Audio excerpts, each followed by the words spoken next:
Singapore fried rice, may kasoy, seafoods, mix, and eggs, mixed meat, and eggs. Kain tayo, ayan o. Nag-order si Abby kasi umalis kami, nagpunta kami sa parents niya. Nakalimutan ko mag-defrost pala ng pagkain. Ayan o. Chili, salt, and pepper, guys. Magkamay ako, guys. Ayan. Diba? Ayan. Kain tayo. Ayan o. Chili, salt, and pepper. Kain tayo.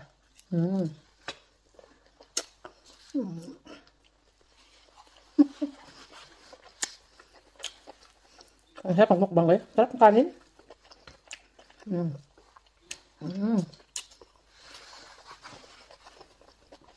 Ang sarap ng kanin.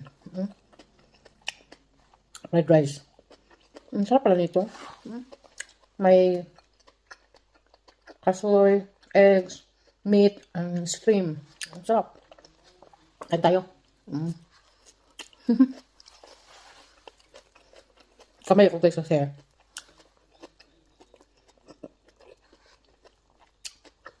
May buto. Gusto ko lang kamay. Kain tayo.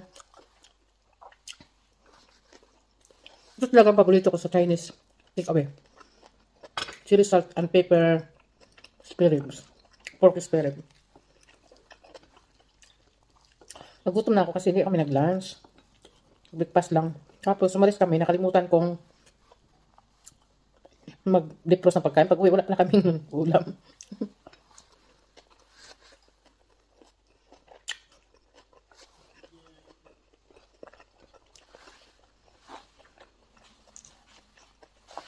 Sabi, may meeting pa.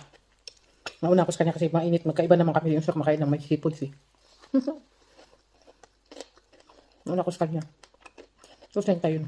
Mag-meeting ka. 7 o'clock na ha eh. Tapos, 6 o'clock. Makain na kami. 5.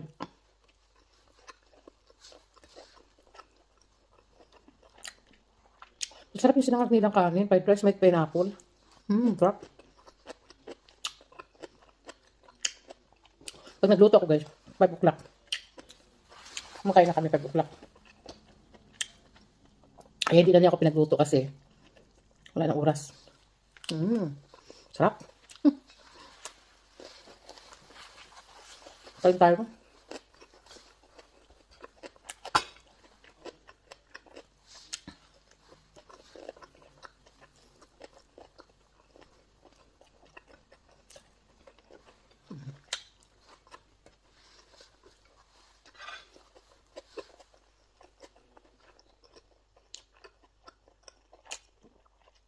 Sarap kumain pag gutom.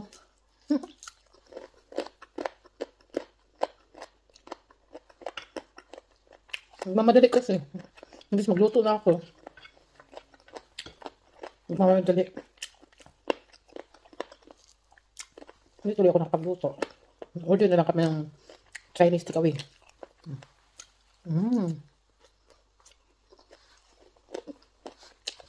Sarap.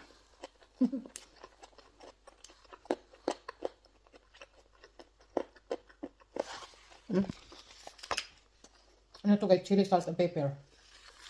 Ito. Special Singapore fried rice. Ang sarap. Oh, Thai pala to, Thai. Thai fried rice. Sarap. Bira na kami mag-order ng takeaway. Ngayon lang. Nagluto talaga ako. Gutom na.